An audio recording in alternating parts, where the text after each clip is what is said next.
Well, thank you very much. I want to thank the Center for International Rehabilitation Research, Information, and Exchange for helping me be here at the branch from the University of Washington, so thank you very much for that.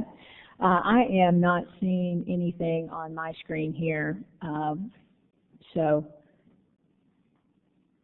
I'm not sure what I'm supposed to do here. I can't get to the slides.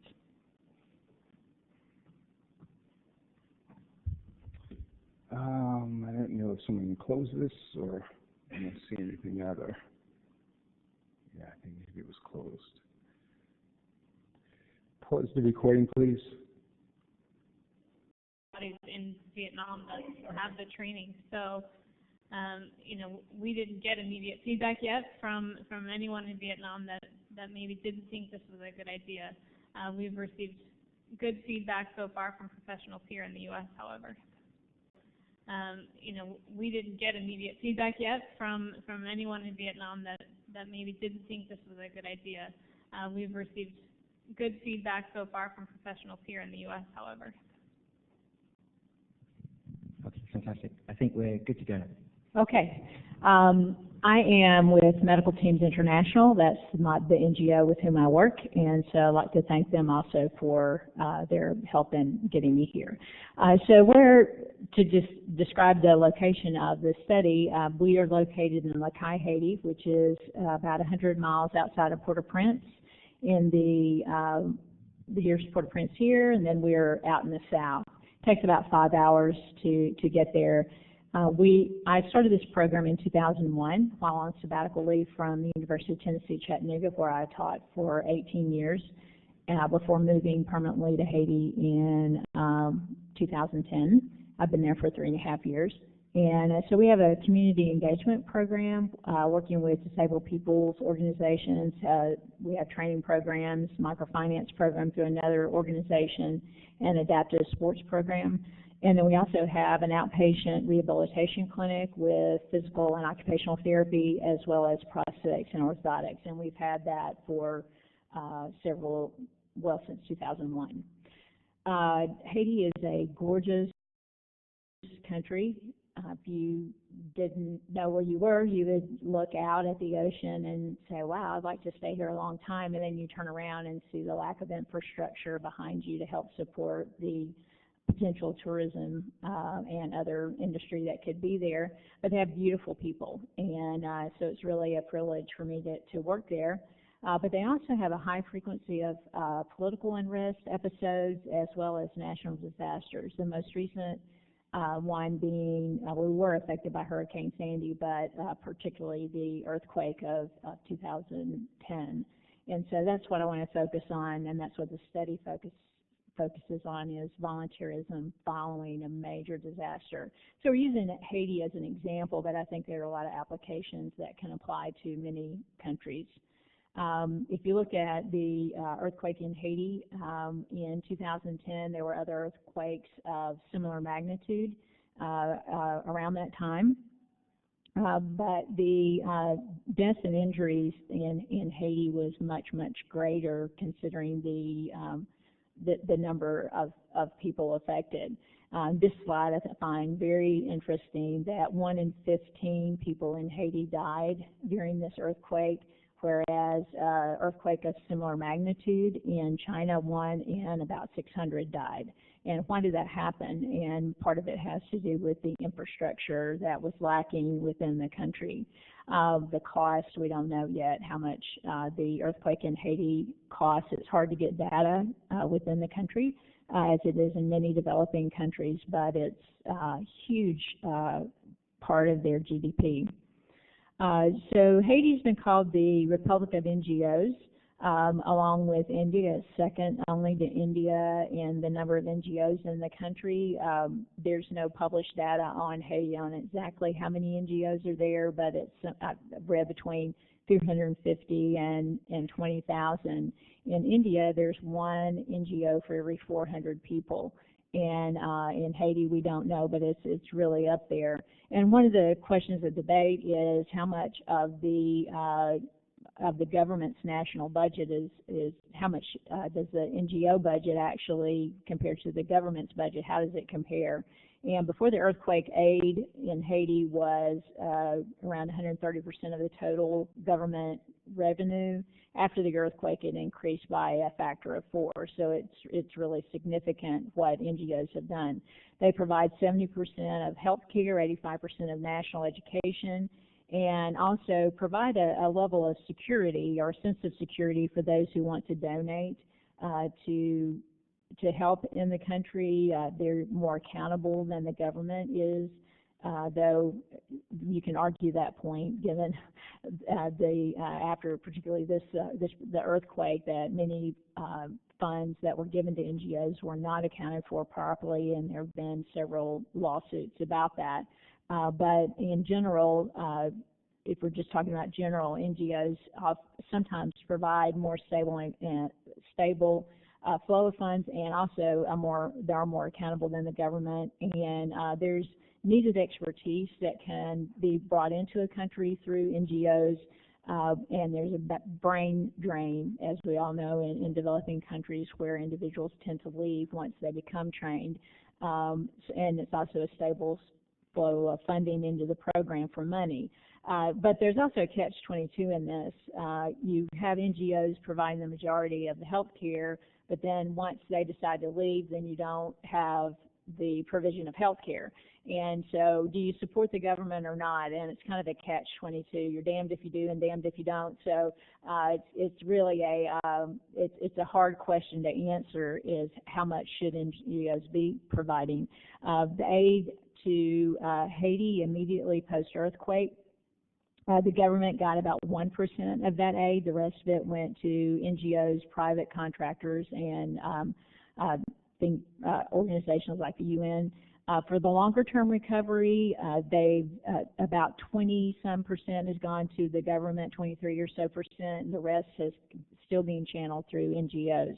So NGOs play a major role in developing countries and helping to provide some of the aid.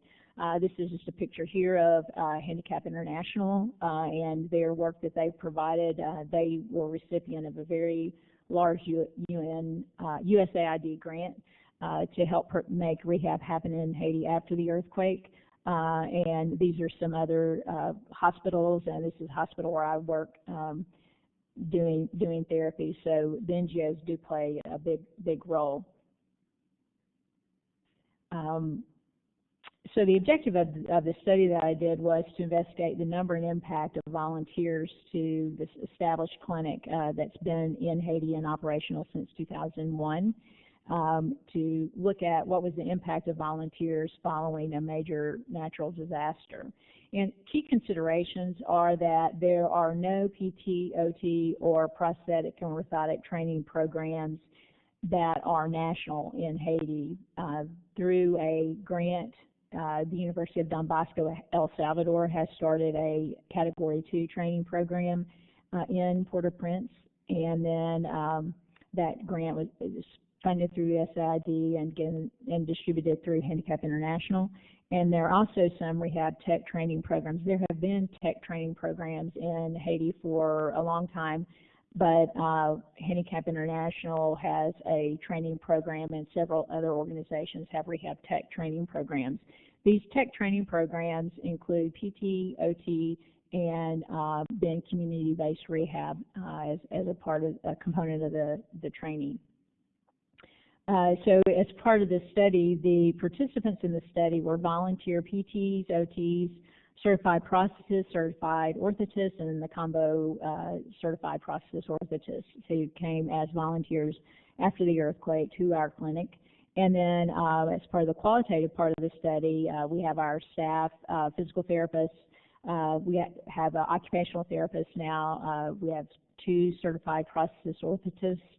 Our Haitian health rehabilitation worker. We also have a Haitian rehab tech and a CPO tech. And during the time period of the study, which was 2.5 years, we had 62 rehab professionals who came to volunteer, and they provided 731 total days of volunteer help. The length of stay on average was about 11 days. So most people would come for 7 days, 10 days, or 2 weeks. Some of the outcomes that I want to talk about is one. First of all, we have several 501c3s that were sending volunteers, and they provided training manuals for the individuals before they came to Haiti. Some of the volunteers actually read the manual before they came. Others did not. But the main goal was they were charged with some service provision and also to train the staff. During the time of the study, we saw 3,743 clients, and there was no significant relationship between the number of clients treated in the clinic per day and whether or not the volunteers were present. We were still seeing the patients after the volunteers left.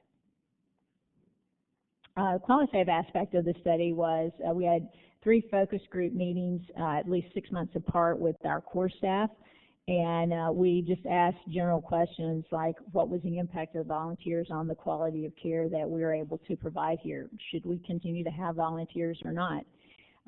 So the things that came out of that were that, yes, the volunteers were engaged and energized. The translator system that we used worked well, though it was slow. The language in Haiti is French and Creole, but if you don't speak Creole, then you can't communicate with the people. So we had worked through translators, or the volunteers worked through translators. There was a lack of contextually appropriate interventions, and this is a big point, especially if individuals had not studied the culture of Haiti at all before coming, then there was often a westernized approach to question and how to ask a question, how to get information out of the patient, a tendency to use words more than observation. So that was a real problem. And then we did find that the most benefit was when individuals would work with us on a one-on-one basis with certain patients. So lessons learned were that, yes, NGOs do provide great rehab services post-disaster in low-resource countries.